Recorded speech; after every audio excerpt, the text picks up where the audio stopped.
तो हमारे पास क्वेश्चन है, let lambda E, lambda P and lambda D be the wavelengths associated with an electron, a proton and a neutron, all moving with the same speed, then the correct relation between them is. तो देखिए, electron, proton और neutron तीनों की wavelength दी हुई है, lambda E, lambda P, lambda D, तीनों ही same speed से move कर रहे हैं। तो इनके बीच का करेक्ट रिलेशन हमें बताना है। तो देखिए, लैम्डा और स्पीड, तो इन दोनों को रिलेट करते हुए हमें तो एक ही फॉर्मूला पता है, डी ब्रॉयज वेवलेंथ फॉर्मूला। देखिए, ये डी ब्रॉगली नहीं है, ये डी ब्रॉय है। तो डी ब्रॉय वेवलेंथ फॉर्मूला मैं यूज़ कर लेता हूँ। तो देखिए, डी ब्रॉय वेवलेंथ फॉर्मूला होता है lambda is equal to H by P, जहाँ पी होता है मोमेंटम ऑफ चार्ज। लेकिन देखिए, क्वेश्चन में कहीं भी मोमेंटम नहीं दिया है, बल्कि स्पीड की बात की गई है। तो मैं इस फॉर्मूले को स्पीड के फॉर्म में चेंज कर लेता हूँ। तो मोमेंटम इज इक्वल टू होता है मास इनटू वेलोसिटी। अब देखिए, h तो कांस्टेंट होता ही है और v भी सेम है, लिखा है सेम है, यानी कि कांस्टेंट है। तो हमें बस मास से काम है।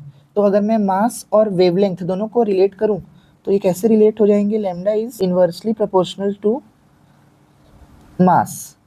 ठीक है, यानी कि इनवर्सली प्रोपोर्शनल का मतलब है कि जितना ज़्यादा मास रहेगा उतना कम वेवलेंथ रहेगा, या फिर जितनी ज़्यादा वेवलेंथ रहेगी उतना कम मास रहेगा। तो चलिए, इस लॉजिक के हिसाब से अपन अपने ऑप्शन को अरेंज कर लेते हैं। लेकिन उसके पहले हमें ये जानना है कि कौन कितना भारी है, इलेक्ट्रॉन, प्रोटॉन और न्यूट्रॉन में से। तो देखिए, सबसे हल्का तो इलेक्ट्रॉन रहता है। ठीक है, तो जो इलेक्ट्रॉन है वो लाइटेस्ट हो गया तीनों में से। उसके बाद इलेक्ट्रॉन से भारी रहता है प्रोटॉन, लगभग 1800 टाइम्स कुछ भारी रहता है। तो प्रोटॉन क्या आ जाएगा, हैवियर। लेकिन न्यूट्रॉन में, देखिए न्यूट्रॉन में क्या होता है, न्यूट्रॉन में प्रोटॉन और न्यूट्रॉन दोनों होते हैं। मतलब प्रोटॉन तो है ही, तो प्रोटॉन जितना वेट तो रहेगा ही, प्लस न्यूट्रॉन भी है, तो और ज़्यादा वेट हो जाता है। तो सबसे ज़्यादा हैवीएस्ट पार्टिकल हुआ न्यूट्रॉन। तो देखिए, इस हिसाब से पहले मैं मास के अकॉर्डिंग अरेंज करता हूँ। देखिए, तो देखिए, सबसे कम मास किसका है, इलेक्ट्रॉन का, उसके बाद प्रोटॉन का, और सबसे ज़्यादा भारी है न्यूट्रॉन।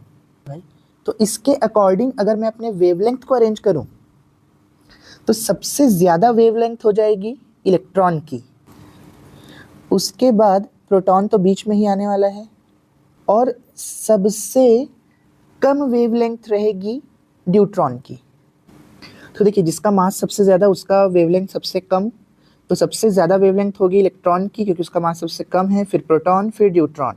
तो कौन सा ऑप्शन मैच कर रहा है, ऑप्शन बी। तो अगर आपको ये वीडियो अच्छा लगा हो और समझ में आया हो तो वीडियो को लाइक और चैनल को सब्सक्राइब ज़रूर करें। Thank you.